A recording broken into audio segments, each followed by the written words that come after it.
Hello students, welcome back to the Jatin Chemistry channel. ફરીથી આપણે આવી ચૂક્યા છીએ 18મા લેક્ચરમાં ધ સોલિડ સ્ટેટ 12મા ધોરણનું ફર્સ્ટ ચેપ્ટર જે હવે જરૂરી એન્ડ ઉપર આવી ચૂક્યું છે. મારું નામ છે જતીન પીપલિયા. આપણે ભણી રહ્યા છીએ ધ સોલિડ સ્ટેટ. ક્ષતિઓ વિશેનું આપણે નોલેજ લઈ લીધેલું છે, એના દાખલાઓ પણ ગણી લીધેલા છે. હવે આપણે વિદ્યુતીય લાક્ષણિકતા જોવાની છે. ઘન પદાર્થની અંદર વિદ્યુતીય ગુણધર્મો કેવા છે, એમાં ધાતુઓમાં અને અર્ધધાતુઓમાં વિદ્યુતનું વહન કઈ રીતે થાય, પટ સિદ્ધાંત, આ બધાની માહિતી આપણે લેવાની છે. તો ચાલુ કરીએ આજનો લેક્ચર જે છે વિદ્યુતીય ગુણધર્મ. ચલો જુઓ, આપણે ઘન પદાર્થની વાતો કરી રહ્યા છીએ, બરાબર? અને ઘન પદાર્થ વિદ્યુતનું વહન કરશે કે નહીં કરે એ થોડુંક વિચારવા લાયક વાત છે. કારણ કે વિદ્યુતનું વહન છે ને, વિદ્યુતનું વહન બે રીતે થાય. કાં તો ઇલેક્ટ્રોન દ્વારા થશે, કાં તો આયનો દ્વારા થશે. આ બેમાંથી કોઈ એક વસ્તુ જો ઘન પદાર્થ પાસે અવેલેબલ હોય તો તે વિદ્યુતનું વહન કરી શકે છે. તો આના માટે જો ઘન પદાર્થની વાહકતા માપવામાં આવે, વાહકતા, તો આપણે વિચારી શકીએ કે ઘન પદાર્થનું વહન કેટલું થાય.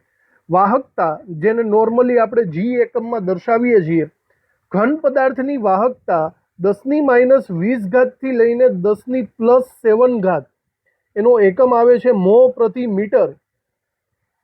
મો પ્રતિ મીટર આ એકમમાં એ દર્શાવાય છે. મતલબ ખૂબ જ ઓછી વાહકતાથી લઈને ખૂબ જ હાઈ લેવલની વાહકતા સુધી આપણને વિદ્યુતીય ગુણધર્મ ઘન પદાર્થમાં જોવા મળે છે. આના આધારે આપણે ઘન પદાર્થના 3 પ્રકારો પાડવાના છે. આ વાહકતાના આધારે અમુક પદાર્થો આપણે એને વીજ વાહક પદાર્થો કહીશું, સુવાહક પદાર્થ. અમુક પદાર્થોને વીજ અવાહક પદાર્થો કહીશું અને અમુક પદાર્થોને વીજ અર્ધવાહક પદાર્થો કહીશું. સિમ્પલ વાત છે.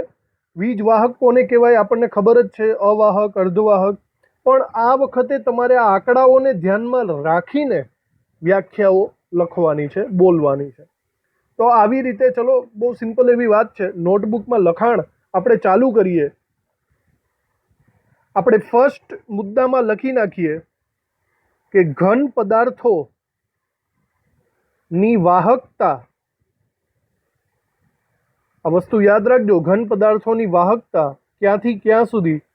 10⁻20 થી 10⁻7 મ્હો પ્રતિ મીટર, અથવા તો ઓહમ ઇનવર્સ, મીટર ઇનવર્સ પણ તમે લખી શકો છો. આટલા 10⁻20 થી 10⁻7 જેટલા ગાળામાં, રેન્જમાં જોવા મળે છે, બરાબર? આ વાહકતાના આધારે ઘન પદાર્થોના 3 પ્રકારો આપણે પાડવાના છે. ઘન પદાર્થોના 3 પ્રકાર પાડી શકાય. આ ઘન પદાર્થોના 3 પ્રકારોમાં નંબર 1 આવશે વીજ વાહકો, બીજું આવશે વીજ અવાહકો અને ત્રીજું આવશે વીજ અર્ધવાહકો. તો હવે આપણે આ 3ની વ્યાખ્યા આપવાની છે.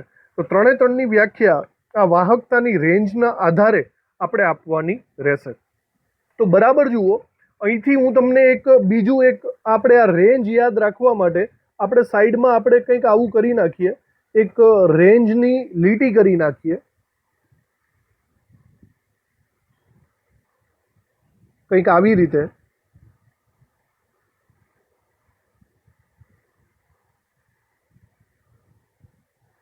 બરાબર? હવે આપણે અહીંયા ઉપરની સાઈડ સૌથી વધુમાં વધુ રેન્જ લખી લઈએ. આપણી રેન્જ છે 10⁻20 થી 10⁻7, બરાબર ને? આવી રીતે આખી રેન્જ થઈ જશે. તો 10⁻20 છે.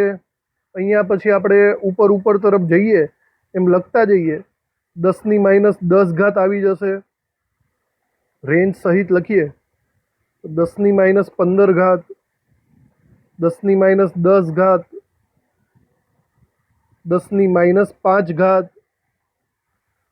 10⁻0,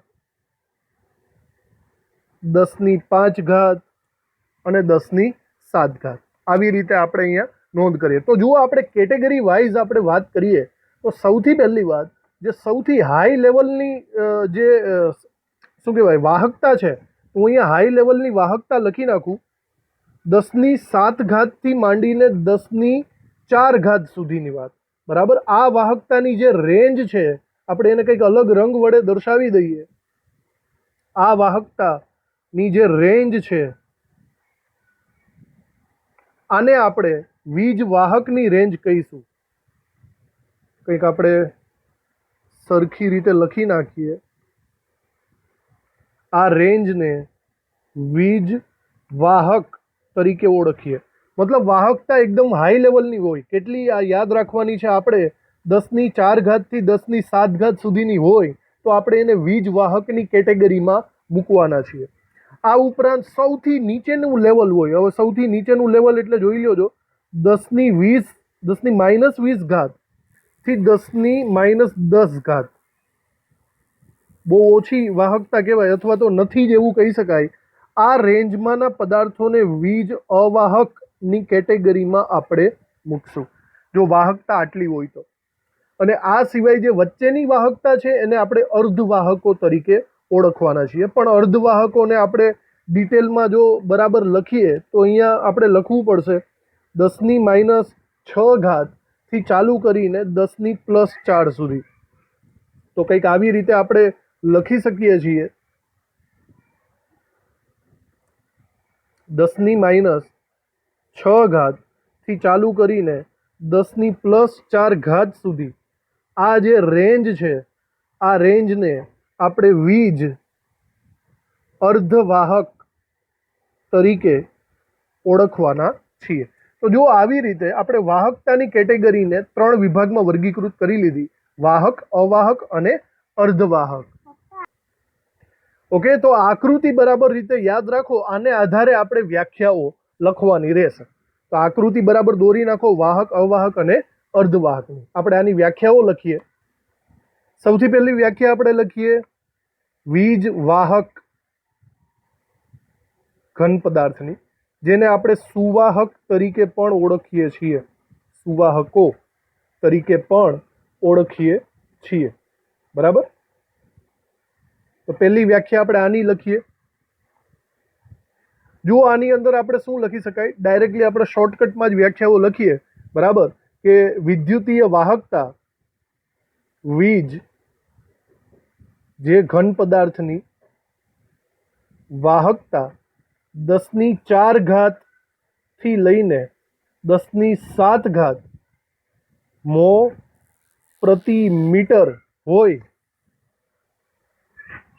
તો તેને વીજ વાહકો અથવા તો સુવાહક તરીકે આપણે લખી શકીએ. દાખલા તરીકે આવી કેટેગરીમાં કોણ આવે છે? દાખલા તરીકે મોટા ભાગની ધાતુઓ છે, તેની વાહકતા 10⁻4 થી 10⁻7 રેન્જમાં આવે છે. મોટા ભાગની ધાતુઓ, કારણ કે એની બાહ્યતમ કક્ષામાં ઇલેક્ટ્રોન્સ હોય છે. તો આ થઈ ગઈ પહેલી વ્યાખ્યા. ચલો, ત્યારબાદ આપણે બીજી વ્યાખ્યા લખીએ. બીજી વ્યાખ્યા આપણે લખીએ વીજ અવાહકોની. વીજ અવાહકો.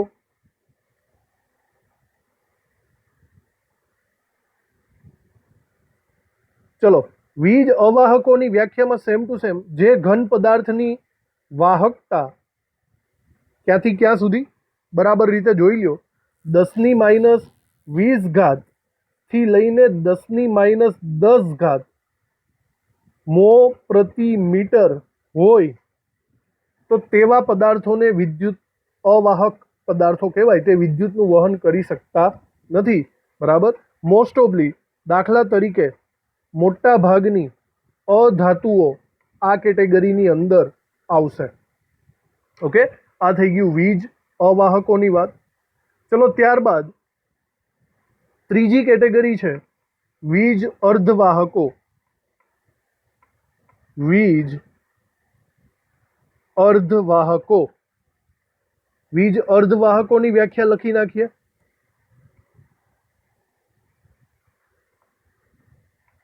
શું થશે? જે ઘન પદાર્થોની વાહકતા, ચલો આની રેન્જ કેટલી છે? 10⁻6 થી લઈને 10⁴ mho પ્રતિ મીટર હોય તો તેવા પદાર્થોને વીજ અર્ધવાહકોની કેટેગરીમાં આપણે મૂકી શકીએ છીએ.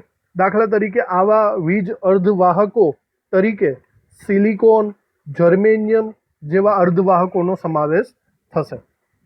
તો આપણે વિદ્યુતીય ગુણધર્મોના આધારે ઘન પદાર્થોના 3 પ્રકાર કંઈક આવી રીતે પાડી દીધા. હવે આપણે પટ સિદ્ધાંત તરફ જવાનું છે. નેક્સ્ટ આપણો બીજો ટોપિક લઈએ, પટ સિદ્ધાંત. ધાતુઓમાં વિદ્યુતનું વહન કઈ રીતે થાય એ પટ સિદ્ધાંત હું તમને પહેલા સમજાવી દઉં છું, ત્યારબાદ આપણે નોટબુકમાં લખશું. જુઓ, નોર્મલી વિદ્યુતનું વહન ઇલેક્ટ્રોન અથવા તો આયનો દ્વારા થાય, જે મેં હમણાં કીધું. બરાબર? વિદ્યુતનું વહન કાં તો ઇલેક્ટ્રોન દ્વારા થતું હોય કાં તો આયનો દ્વારા થતું હોય. જો ધાતુઓની વાત કરો ને તો ધાતુઓ પાસે મુક્ત ઇલેક્ટ્રોન આવેલા હોય, એટલે ઇલેક્ટ્રોન દ્વારા વહન ધાતુઓમાં થાય. અને જો દ્રાવણોની વાત કરો તો દ્રાવણોમાં આયનો આવેલા હોય, એના દ્વારા વિદ્યુતનું વહન થાય. બરાબર? એટલે ઇન શોર્ટ ઇલેક્ટ્રોન દ્વારા ધાતુની અંદર વહન થશે. સીધી વાત છે. હવે બીજી વાત એ છે કે અહીંયા પટ સિદ્ધાંતના આધારે તમારે સમજાવવાનું છે. બરાબર સમજવાની ટ્રાય કરજો. પટ સિદ્ધાંત કોને કહેવાય?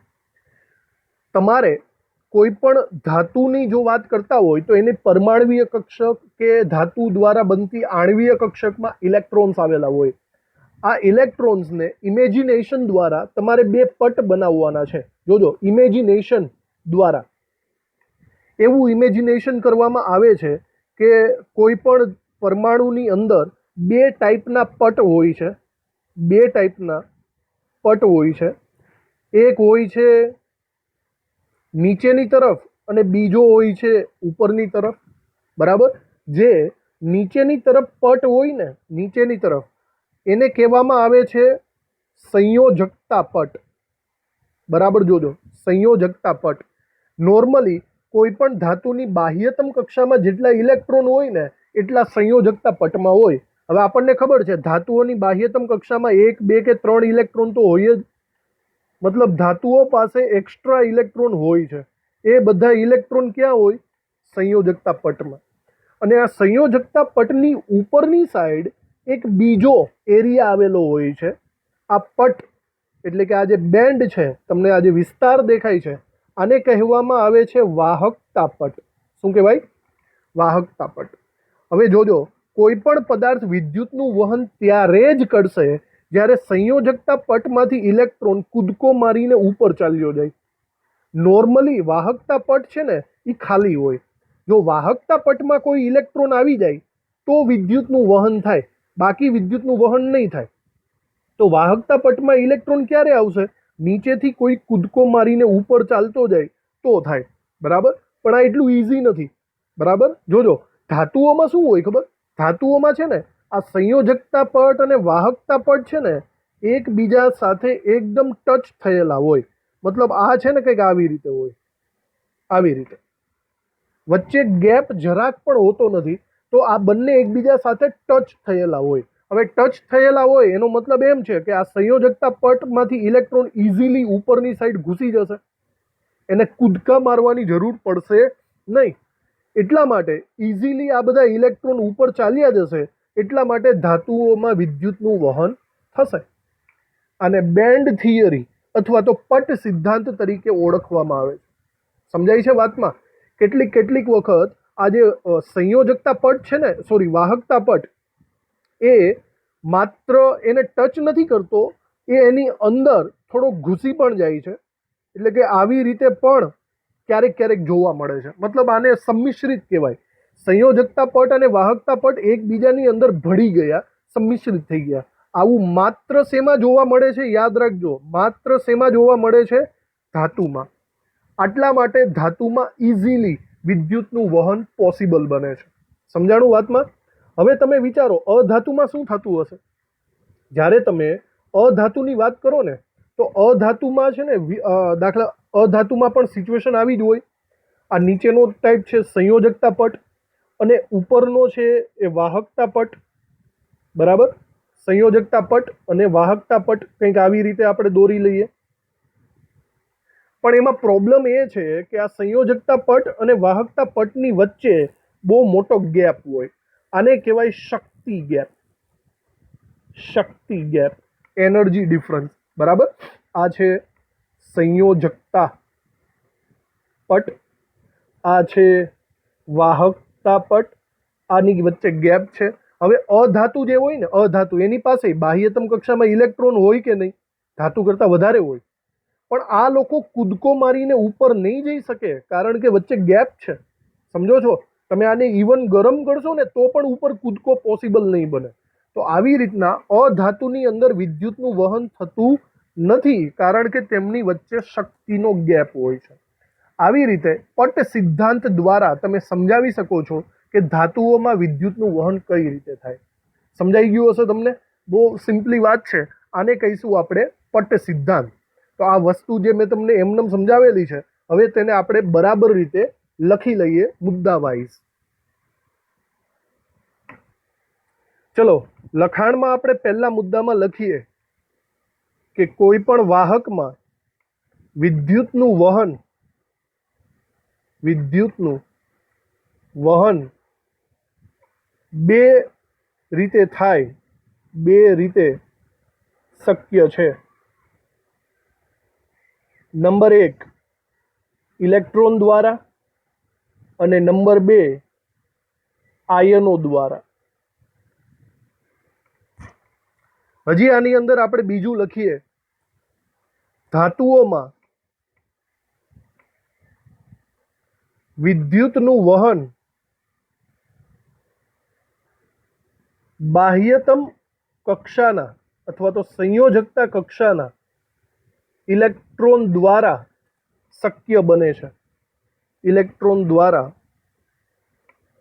શક્ય બને છે અથવા તો તેના ઉપર આધારિત હોય છે. આધારિત હોય છે. બરાબર. જ્યારે દ્રાવણોમાં વિદ્યુતનું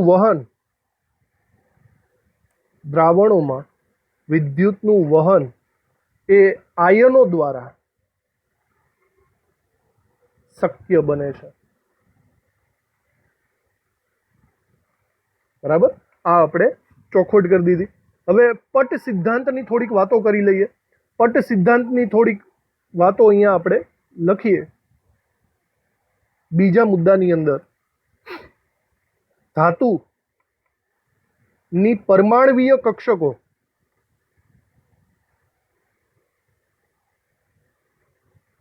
કે જે આણ્વીય કક્ષક રચે છે, આણ્વીય કક્ષક રચે છે, તે એકબીજાથી ખૂબ જ નજીક હોય છે. તેનાથી એક પટ રચાય છે. પટને આપણે ઇંગ્લિશમાં બેન્ડ તરીકે ઓળખીશું. બરાબર, તેનાથી એક પટ રચાય છે. હવે આપણે અહીંયા જરા આકૃતિઓ દોરી લઈએ. આકૃતિથી આપણે વધારે સમજણ પાડશું. પહેલી આકૃતિ આપણે કંઈક આવી દોરી નાખીએ. બરાબર, અને આ જોઈ શકો છો, આમાં નીચે અને ઉપર બંને એકબીજાને સ્પર્શે છે. સંયોજકતા પટ અને વાહકતા પટ એકબીજાને સ્પર્શે છે એવી રીતે આકૃતિ દોરવી. અને એકબીજામાં મિશ્રિત થઈ ગઈ હોય એવી પણ આકૃતિ દોરી લઈએ. આવી રીતે બીજી આકૃતિ દોરી લેવાની છે, જેને બાજુમાં મૂકી દઈએ. બરાબર, મતલબ આ ધાતુઓમાં સિચ્યુએશન દર્શાવે છે. અહીંયા આપણે નીચે ચોખવટ કરી દઈએ કે આવું શેમાં જોવા મળશે? ધાતુઓમાં. અને થોડીક નામ નિર્દેશનવાળી આકૃતિ દોરી લઈએ. મતલબ આ જે નીચેની સાઈડ જે આવેલા છે, આપણે એને નામ આપવાનું છે સંયોજકતા પટ. સંયોજકતા પટ, બરાબર. અને જે ઉપરની સાઈડ આવેલા છે આપણે એને નામ આપવાનું છે વાહકતા પટ. સંયોજકતા પટની અંદર નોર્મલી ઇલેક્ટ્રોન્સ ભરાયેલા હોય છે, તો આપણે આ ઇલેક્ટ્રોન્સને ભરાયેલા ગોઠવી લઈએ. આવી રીતે થોડા ઘણા ઇલેક્ટ્રોન્સ ભરાયેલા હોય એવું ગોઠવી દઈએ, આવી રીતે. અને જો આ સંયોજકતા પટ અને વાહકતા પટ એકબીજાના સંપર્કમાં હોય તો થોડા ઘણા ઇલેક્ટ્રોન્સ ઉપર પણ ચાલ્યા જાય છે, અને એકબીજામાં સંમિશ્રિત હોય તો સીધી વાત છે બંને મિશ્ર થઈ ગયા તો પણ તે ઉપર ચાલ્યા જાય છે. તો આવી આકૃતિ તમે દોરી શકો છો, બરાબર. અને આ આકૃતિ સ્પેશિયલ શેની છે? ધાતુઓની. હવે તમે અધાતુઓની વાત કરો, અધાતુની પણ આકૃતિ દોરી નાખીએ. ચલો, આ આકૃતિ થશે અધાતુઓની, બરાબર. અધાતુઓમાં સંયોજકતા પટની અંદર ઇલેક્ટ્રોન્સ તો હોય છે, પણ વાહકતા પટ એની ઉપર ખૂબ જ વધારે ગેપ વાળો હોય છે. આ બંને વચ્ચેનું જે અંતર છે, આ બંને વચ્ચેનું જે અંતર આપણને દેખાય છે આને આપણે શક્તિ ગેપ એવું નામ આપશું. શક્તિ ગેપ, એનર્જી ગેપ એવું નામ આપશું. તેના સંયોજકતા પટની અંદર ઇલેક્ટ્રોન્સ દર્શાવી દઈએ. પણ આ ઇલેક્ટ્રોન કૂદકો મારીને ઉપરની સાઈડ જઈ શકવાના નથી, કારણ કે એનર્જી ગેપ વધારે છે, માટે અહીંયા વિદ્યુતનું વહન પોસિબલ બનવાનું નથી, બરાબર. તો આ વસ્તુ તમને સમજાઈ ગઈ હશે. આ વસ્તુને આકૃતિ દોરી લીધી, ત્યારબાદ આપણે એનું લખાણ લખી નાખીએ. ઓકે, આકૃતિ દોરી નાખો. ચલો, લખાણની અંદર લખીએ, આવા પટ બે પ્રકારના હોય છે. બે પ્રકારના હોય છે.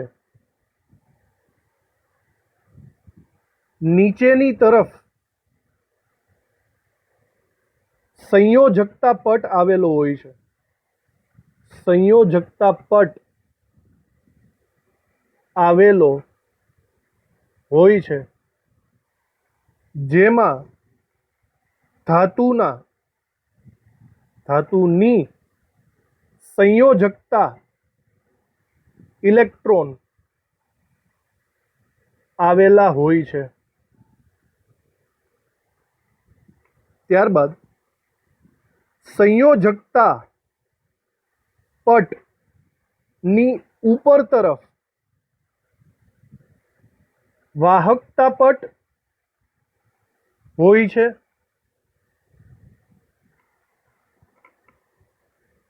આમાં લખીએ કે જો વાહકતા પટ હોય છે જેમાં સામાન્ય રીતે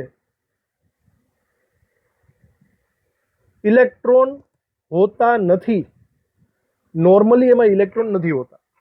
ત્યારબાદ લખીએ કે જો સંયોજકતા પટના ઇલેક્ટ્રોન વાહકતા પટમાં દાખલ થાય તો જ વિદ્યુતનું વહન શક્ય બને છે, બરાબર. હવે આપણે કેટેગરી વાઇઝ લખીએ. આ તો ફેક્ટ થઈ ગયો. તો હવે આપણે વાત કરીએ ધાતુની. ધાતુઓમાં શું થાય? ધાતુઓમાં સંયોજકતા પટ અને વાહકતા પટ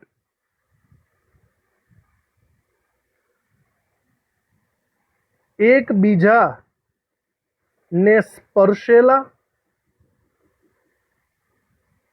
અથવા એકબીજા સાથે સંમિશ્રિત થયેલા હોય છે. કાં તો સ્પર્શેલા હોય, કાં તો સંમિશ્રિત થયેલા હોય છે. માટે સંયોજકતા પટના ઇલેક્ટ્રોન સરળતાથી વાહકતા પટમાં પ્રવેશે છે, માટે ધાતુ વિદ્યુત વહન દર્શાવે છે. બરાબર, આ આપણે ધાતુની વાત લખી લીધી. ત્યારબાદ અધાતુની વાત સિમિલર એ જ રીતના લખીએ. અધાતુઓમાં શું થાય? અધાતુઓમાં આ બંને પટ વચ્ચે ખૂબ જ અંતર આવેલું હોય છે. આ અંતરને આપણે શું નામ આપવાનું છે? એને આપણે નામ આપશું શક્તિ ગેપ. આ બંને વચ્ચે શક્તિ ગેપ આવેલો હોય છે. આવું હોવાથી નીચેના પટના ઇલેક્ટ્રોન સરળતાથી કૂદકો મારીને ઉપરના પટમાં પ્રવેશી શકતા નથી.